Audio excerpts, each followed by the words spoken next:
Hey, welcome to Not Just Any Book Club. Shalom, I guess. Today we're Oh talking yeah, about The Netanyahus by Joshua Cohen, Pulitzer Prize winning novel from what, 2021? yeah, Um, 2021. uh, my name is Pierce. My name is Justin. And yeah, let's jump in shortly. First, I just want to like general thoughts. I know we usually jump right into plot summary, but the plot's going to be real quick. So, did you how'd you feel about it? I don't know if I was like, wow, this is Pulitzer Prize winning literature. I don't know if that was my reaction. Yeah, I didn't really, I mean, I liked my time with the book. I Yeah. didn't think it was too profound or very deep as much as I was expecting it to be. I expected it to be like very like a literary version of a Woody Allen film, without all the controversy there. But he and hooked me at the beginning, and then it slowly just petered out where I just kind of figured, oh, this book isn't gonna be very eventful, is it? Yeah. I And by think the end of it, I was just like, I think also, you know, kind of I think the book does have some stuff to say. I do also think the way that the author seems to think about Israel, I don't know. This was before this current iteration of like hmm the Israeli war against Palestinian people, and everything that's gone on in the last, almost we're going hmm on a year and a half now. Um, and in some ways, maybe, for some people, maybe it's aged poorly in one way or yeah, another. Not to say that it endorses everything that Israel is doing. I'm not saying that, but just kind of, yeah. it's kind of like got a lukewarm take about it. I don't know. We'll get into that in a second. Let me run through kind of a plot summary. So, um, the Netanyahus is a book which actually does not follow primarily the titular Netanyahus, the family. It instead follows a man named Reuben Bloom, based on Harold Bloom, somewhat loosely. Um, it follows him getting a new job at fictional Corbin College, and moving to upstate New York in the late 1950s. He's the only Jewish person in town, and we see some trouble with that, microaggressions, and different issues that come up because of his Jewishness in the area. Um, he struggles with his family. His and his wife's parents both seem to have kind of issues with them moving all the way out there from New York City. Uh, his daughter, who is about to graduate from high school, also has some of her own issues with their move. And his wife is kind of going along with it, but even she's adjusting on the move. Um, the main thrust of the novel, though, is our main character meeting these Netanyahus. His college is looking to bring on, or his department, history, is looking to bring on a new professor, a new teacher, and the person up for that is Benjamin Netanyahu. I may have butchered that, but that's okay. Mhm. Um, he is a scholar of, he is Jewish as well. He is a scholar. He studies Jewish history, especially as it pertains to Spain during the Inquisition. Um, and Ruben is asked to look over this and to meet him and to take part in the interview process earlier than most of his colleagues did. But they're looking to him as kind of, he's Jewish too, even though he doesn't study Jewish history at all. Um, There's and economic that's history. Yeah, he studies economic history in early America, basically in the early United States. Um, or well, he focuses on. We're getting sidetracked.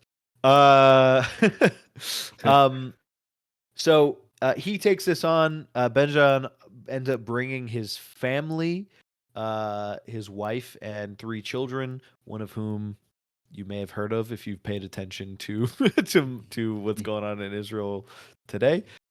Benjamin Netanyahu. Um, and there's basically a whirlwind of events from there where they uh, cause a ruckus in his house. And yeah, uh, a bunch of stuff goes down, and we'll get to exactly what that is in a second. But Yeah, really just hijinks ensue, really. right, And yes. Yeah, there's an interview with a committee, and then he's got a guest lecture where he goes kind of crazy up there.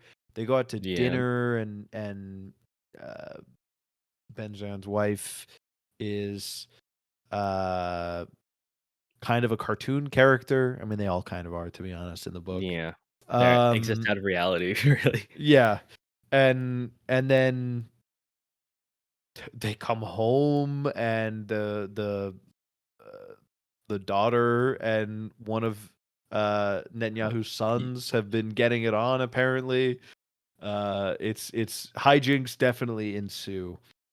Um, anyhow, what do you have any major takeaways from the book? Uh, More so just the fact that again, I thought it was gonna get much deeper. There would be like a central message. And I think there is. It's just about more so about Jewish life in America and the Jewish how Jews can really assimilate into mainstream American life, especially around this time period, uh, where there was a lot of microaggressions, and they don't really. He's always other, despite him not really kind of sticking out in any discernible way.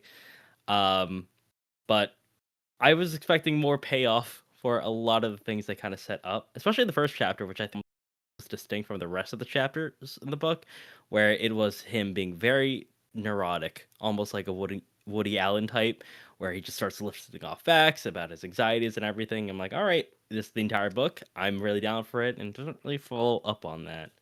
Um, Yeah.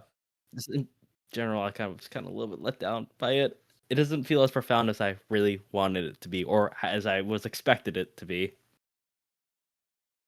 Um, what I would say, I guess, is that I think campus novels are just very understated in what they're trying to get Mhm. across naturally, as they focus on like academics who like Mhm. to uh be like that. Basically, they like to kind of understate, and they have sort of a there's a difference between the like intellectual online who's like very out about all the things they know, and they're very opinionated, and the actual academic who studies it and they know it very well, but there's some humility, and they kind of understate all of their anything that they will claim. I think that it's just kind of the nature of it being a campus novel, that what it is trying to say is a little bit understated.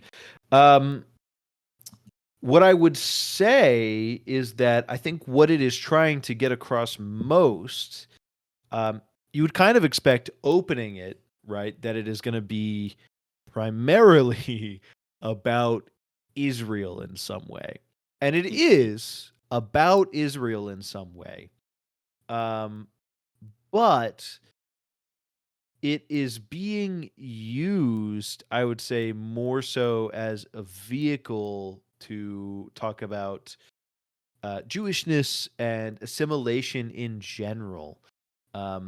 Assimilation is kind of a big point.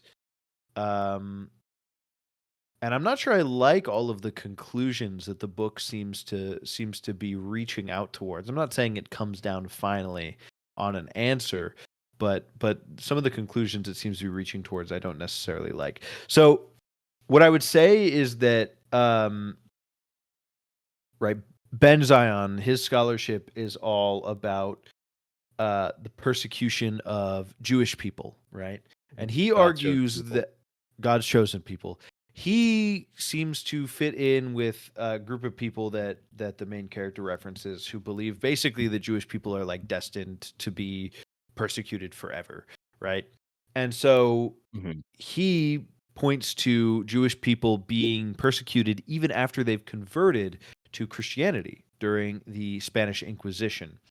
Um, Meaning that it's not about their religiousness, it's about their race, right? They don't have an escape uh, from from their Jewishness in that society. Mhm. Uh, and it's also kind of a challenge to the idea that people in those countries even want them to assimilate, right? Because if they wanted them to assimilate, then they wouldn't attack them after they did so, right? Um, and so then we have a comparison to modern America, where we have Bloom here, who is trying to fit in and assimilate into these towns. And he's not a Jewish scholar, he's actually an American scholar, right? He is American and Mhm. he studies the United States. And yet they still, and he's not very religious either, right? He's not religious. His parents lament the fact that he's not very religious, and yet he still faces all these microaggressions and this thought that he is different because he is Jewish. And that all, I think, is I have no issue with any of that. Do you have any Mhm. thoughts about that before I move on to maybe Yeah. something I do have a little bit more of an issue with? I mean, there was also the fact that like there's also some internal or conflict with the Jewish community, because I think Edith's parents don't look fondly upon Reuben's parents because of Reuben's parents being from Ukraine, and then Edith being from Austria, and there's a little bit of contention right there. And I think even the Netanyahus themselves kind of view him as, I want to say, that being too assimilated and not really understanding his heritage and all that stuff. So he's not Jewish enough. He's not American enough, and he's not the right kind of Jew according to Edith's parents. So that's also another layer on top to all the strife that he's having. Um, Right, you're and getting it from the other direction too, yeah, right? You're yeah. too Jewish, but So you're yep, also not Jewish enough. yeah. So yeah, I mean, I did think that aspect was kind of neat. I just don't think that was too present in the novel for me to say that was very tangible or really more profound than it really should have been. Yeah. So, I wish I would have thought of this and found it before I oh man, because I remember having a thought about it. Maybe I wrote it down on my notes app. There was something that Ben Zion says in his lecture, and Bloom feels like it's very pointed at him, and he almost feels embarrassed, which leads me to kind of believe that Cohen agrees in some sense, maybe not totally with either one of them. Oh man, my one note is not very helpful that I wrote down on my phone. Usually, if I have really good thoughts, I'll write them down on my phone while I'm reading, just so I hmm can remember. And I apparently did not write down what I'm thinking right now on my phone. But yeah. there was something that he was saying about. Again, I You remember what really wish. chapter? I'm pretty sure it's during his lecture towards the very Yeah, end. it's very long monologue. Whenever that, yeah, I read most of this on a plane, so I also don't have much notes on it. I mean, while we're talking about this, what did you think about the humor of the book? Because I mean, I found it very amusing. Yeah, Sometimes, I mean, yes, it the it climactic scene with the definitely did not have me laughing out loud, but I thought it was amusing. I think that's an accurate thing to say about it. yeah, yeah, some of the situations bordered on absurd, and I mean, I don't think this was supposed to be a historically accurate novel. I mean, it's supposed to be a satire. Mainly, a lot of the humor comes from the Netanyahus themselves and how they are just so fish out of water. Especially with and just basically how micro aggressive they are towards Ruben himself. Especially Edith, who kind of is so fed up with everything that all the flirting attempts that Ruben tries to do doesn't land. I was laughing a bit. Even some of the microaggressions themselves were kind of absurd, like the very famous one where he's like hey, you should dress up as Santa Claus. He got a beard. You don't celebrate Christmas, which pretty funny, I guess. Yeah. Again, and then that first chapter really had me going, all right, this is gonna be peak. Well, if it kept up that same energy, I don't know how much I love that one. How it didn't follow up with that neurotic narration, which if you're gonna go first person, you gotta really make it have a very distinct voice, in my opinion. Which, I mean, it's present throughout. It's just not as present. And also, the ending was actually pretty funny, where the kids are all running out, and then we all have to find them. And I think there was like one giant curse word at the end, which which I was like, that's the only time they ever swear in the book, which was just shocking. Maybe guffaw a little bit. So I, even on a surface level, if you want to ignore a lot of the philosophy or what the thematic points is trying to go for, it makes for an entertaining breeze to read. I yeah, think. I think that, and it's also pretty short, which is nice. Yeah. It's pretty quick to go through. I did kind of find what I was thinking of. There's a little bit of an overlap between my issue with the way that it talks about assimilation, and also it kind of overlaps with the way that the problem I think I have with the way that we're thinking about Israel and the way that that has maybe aged a few years down the line. So it's in like basically the last paragraph of his, which is very long, of his speech. He basically says that if you that Americanism, right, is, I don't want to read this whole paragraph because it's super long, but I think it would get my point across better than I'm going to be able to summarize it. That Americanism is basically nothing, right? That to be American is nothing, right? Because when people are asked they are not American, they say I'm Irish, I'm this, I'm that. Here's my ethnicity, right? Um, Scottish, Belgian, Dutch, right? That we say that sort of thing. We don't usually say American, which I don't think is necessarily true all the time. Assimilation is fraudulent, and that an American Jew like Reuben Bloom, who chooses to give themselves up to this in a time where Israel is being formed, right, and what Israel's future Mhm. will be is being formed, is bad. And Reuben gets like, it's not just Ben Zion saying this, right? It's not just we have, because in a lot of instances we have Ben Zion and we have Reuben Bloom, and they kind of butt heads a little bit, right? Mhm. It's not stated directly, but Ben Zion is very outspoken, and Reuben seems to disagree with him, but doesn't want to start a fight, and so he just sort of holds that back, and there's that kind of back and forth between the two of them.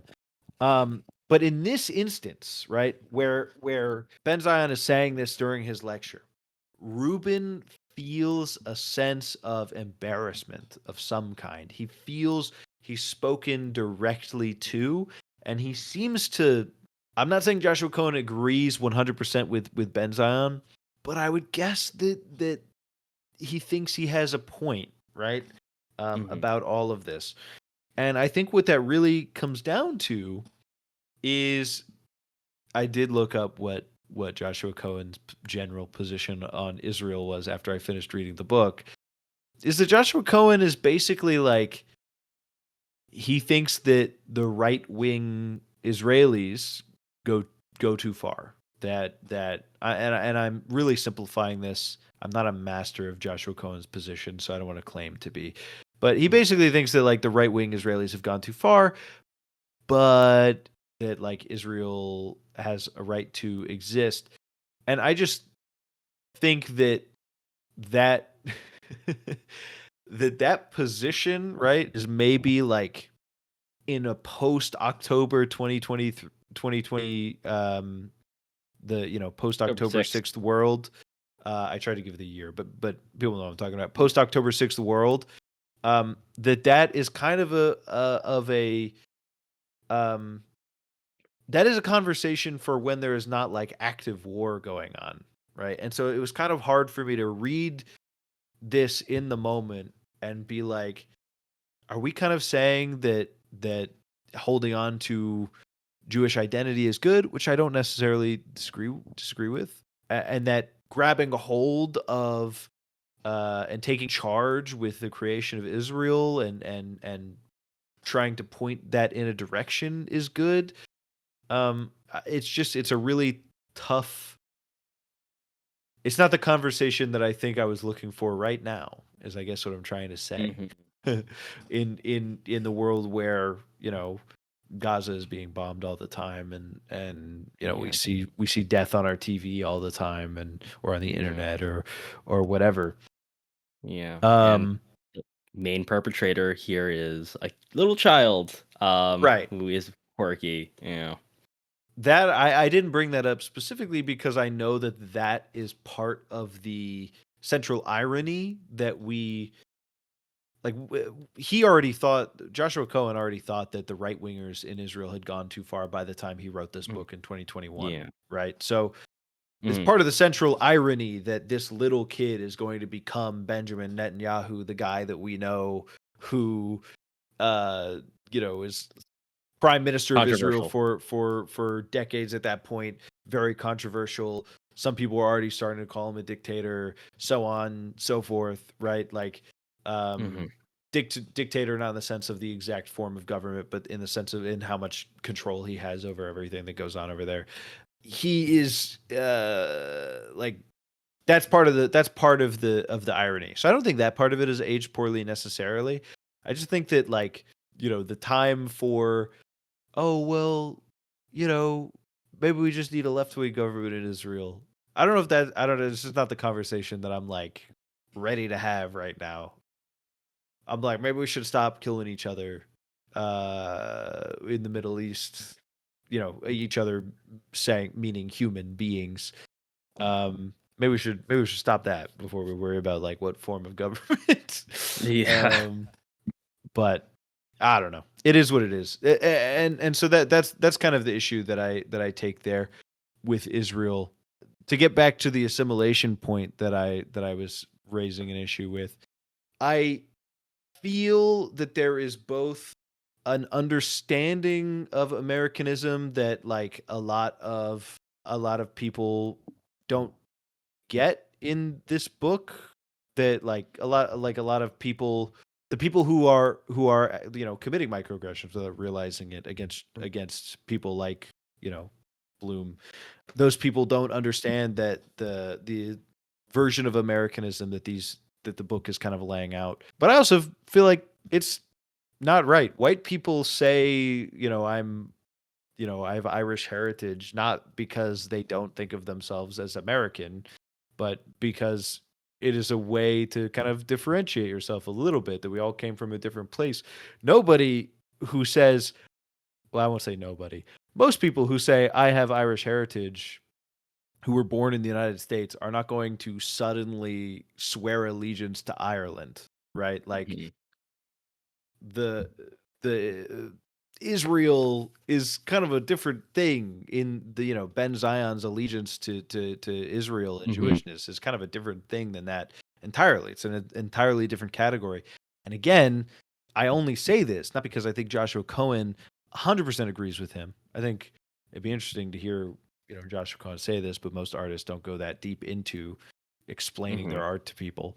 But I don't think he agrees with him entirely, obviously, but I again, this is in the section where his main character, who has had issues with Ben Zion, goes, "Oh wow, like, he's looking right at me. He's kind of making a point." So I feel Mhm. like you can at least say that Joshua Cohen thinks that Ben Zion is making a point, even if he doesn't 100% Mhm. agree with it. Okay. I wish I had something more constructive to say to that. But yeah, that is a very interesting perspective onto that. Yeah, and I know that moment. I think I know it's that when he has that lecture in that class, and it goes on for several pages. I know that that moment is not contentious. He does not play away with the joke. It is treated pretty seriously, and I know I don't think Yes. it falls There upon it well, afterwards. and there are also parts of it where, especially kind of at the beginning and as it's going on, that that the book, it basically says, like, this guy is a propagandist. Like, this guy is like, he's he's a well-trained propagandist. He's saying things, right? Like Mhm. he's mad about it, and he's appealing to it feels like there's an appeal that's greater than just academic, right? That he's sort of making a broader appeal than that. That's also in there, but the paragraph that I'm talking about specifically, it feels like there's a little bit more credence given to what he's saying. And I don't mean this to say that like Joshua Cohen also always thinks that Ben Zion is making good points, right? I think it's pretty clear that Ben Zion is supposed to be that Joshua Cohen disagrees with him on a lot of things. That this is like Mhm. he's sort of putting up these. Now I don't think he thinks the answer is easy either, but he's putting up like kind of two extremes of the spectrum. Ruben, who's trying to just like kind of fit into America, versus Ben Zion, who is pushing. He's not just not fitting in. He is sort of pushing his idea of what Jewishness and Jewish history is beyond what the kind of accepted usual identity Mhm. markers are. Yeah. I'm saying like we're getting the two extremes, and I don't think that he agrees completely with either one of them. I'm that paragraph in particular. I'm like I think that because Mhm. That's very. they seem to align a little bit for a Mhm. second. I could be misreading it. Maybe we're gonna upload this and people are gonna be like, "You're dumb," actually. But Yeah. but Yeah. I think that maybe I'm not spot on, but I think that I've got something here that's Y- at least mm, worthy of discussion.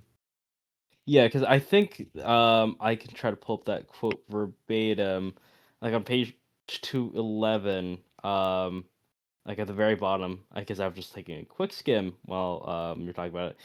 He says, "Quote: This is what I think of America. Nothing. This is what I think of American Jews. Nothing. Your democracy, your inclusivity, exceptionalism. Nothing." Um, and I think was that the paragraph we're talking about? Yeah, I know it's the one. that's Okay. part of it. There's a particular I couldn't find it as I was just skimming while I was talking because I was Hmm. thinking. Thinking about this turn of rhetoric now, I find it poignant, though at the time it struck me as strident, and I knew that this pitch he was making in this new firebrand style was the one he'd perfected in countless addresses and orations and public chats in Heartland synagogues and chapels and schools. That the only way out of Gentile history was through Zion. That's not even the quote that I was thinking of either. But again, like I think that there's some, and even in that, I guess he's also being a little bit critical too. It's just really, I don't know, it's really Yeah. interesting to try and Yeah. think about what the book is actually trying to say. Like Hmm. where is are we actually lining up? And Yeah. and the truth is Joshua Cohen definitely has his opinions about some things. And I think if you really dug into it, you could pick some of those out. The Yeah. truth Or is, maybe Harold Bloom. even what I'm saying, um, maybe I'm wrong and he doesn't completely line up on that. Yeah. Uh, and the issue that I'm talking about is one of those where he thinks it's a really difficult thing to answer because there are a lot of questions that he just kind of leaves unanswered, Hmm. not because he doesn't care, but because they're hard. They are Hmm. hard questions, and they are. Everything Yeah. related to Israel is a hard question. Hmm. It truly is. Um, uh, hold on, back up. Not everything. Not everything. Not Yeah. everything is Okay. that hard. Okay. There are a few easy. There are a few easy questions, but a lot of the questions are Yeah. hard. Um. Yeah. I'm wondering how much is he inputting. I don't know anything about Harold Bloom except his beef with Stephen King for some reason. But I know he loves Shakespeare. I maybe he's role playing as Harold Bloom here because I know this is based off a bunch of anecdotes about him. If you want to give him the benefit of the doubt, that could be another possible interpretation because I know that the end notes are. This book is really heavily influenced off an anecdote of Harold Bloom meeting Ben Zion Netanyahu for the first time, and all the crazy shenanigans that went on with that, where he kind of mix fiction with nonfiction. Uh, it, There is some of the stuff I said you could probably give him that benefit of the doubt on, but mhm. um, Plausible deniability, maybe. yeah. But I do know that. Well, I wouldn't even say plausible deniability. There are lots of things that I said that you could definitely argue that Cohen himself does not take a position on, and that's Hmm. fine. You can argue that. One Hmm. thing that I know he has a position on is Israel itself, which is obviously very Almost important to this explicit, yeah. book. And his position from what I was reading is again that the right-wing government goes too far, but that Israel should exist as sort of Hmm. a Jewish state of some kind. Um, again, maybe we'll upload this and somebody will be like, actually, it's a little bit Hmm. different than that. But that was the way I understood it from what I read. Yep. I let's. I mean, I know we don't get many comments, anyways. Let's hope this is not the video that blows up, and we get a bunch of mean comments again, and we have to God, private the video. Yeah. Imagine imagine. Steinbeck video 1,000 views. No. It's gonna be the Yeah. Netanyahu's for Uh, completely wrong reasons. As I clickbait the yeah. hell out of it. I will say, like, a lot of these the questions in this book are hard, and a lot of the issues it raises are important, right? Like, Hmm. people obviously who are just trying to fit into society in America should not be mistreated in the way that they have been for as long as America has been a country, right? Like, Hmm. very very real problems with Hmm. assimilation and the way that the you know especially white Americans have treated others.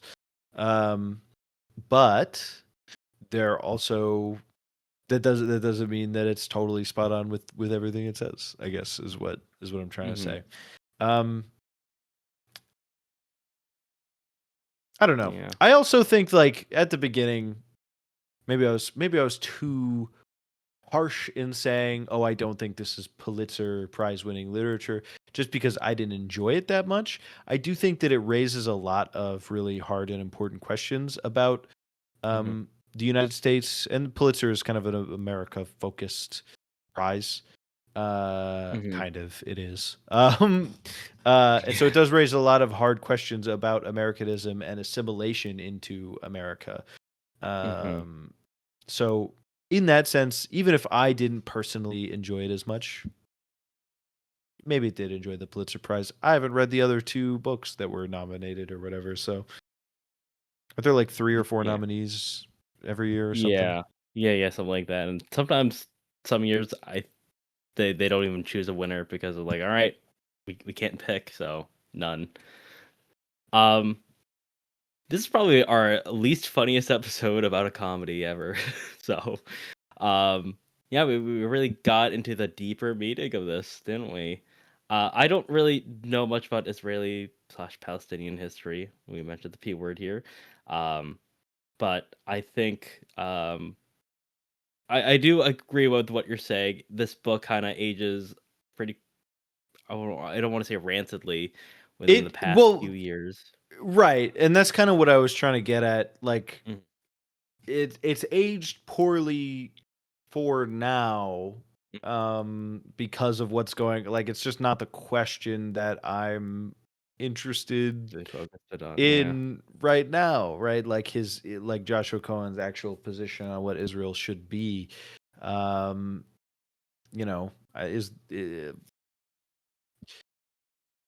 after this conflict is over, hopefully it ends with less death, the least amount of Hmm. death possible from this point on. We'll see. um whenever this conflict ends, will some of the questions in this book, would I be more ready to tackle them and answer them honestly? Yeah, but for now it's Hmm. just like, I don't know if that's really what I'm want to be thinking about, as like more people die. I will say, do you think this book is, I mean, relevant even at the time it was written? Because, I mean, it was published in 2021, won the prize in 2022. It was talking about being an outsider in Jewish America. Do you think that those themes still kind of resonate today? Because I will say I live in a very heavily Jewish area.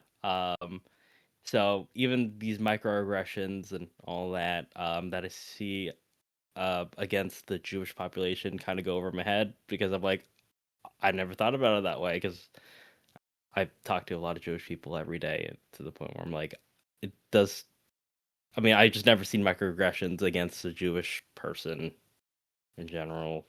So Well, I don't think you would I see just them kind of because assume, you're not Jewish. yeah, yeah, Um, yeah, yeah, True enough. Uh, yeah, I mean, I think it's still relevant. yeah. Especially, I feel like again with the specifically the way we've been talking about Israel in the last couple of Hmm. years, like the division over this issue in particular.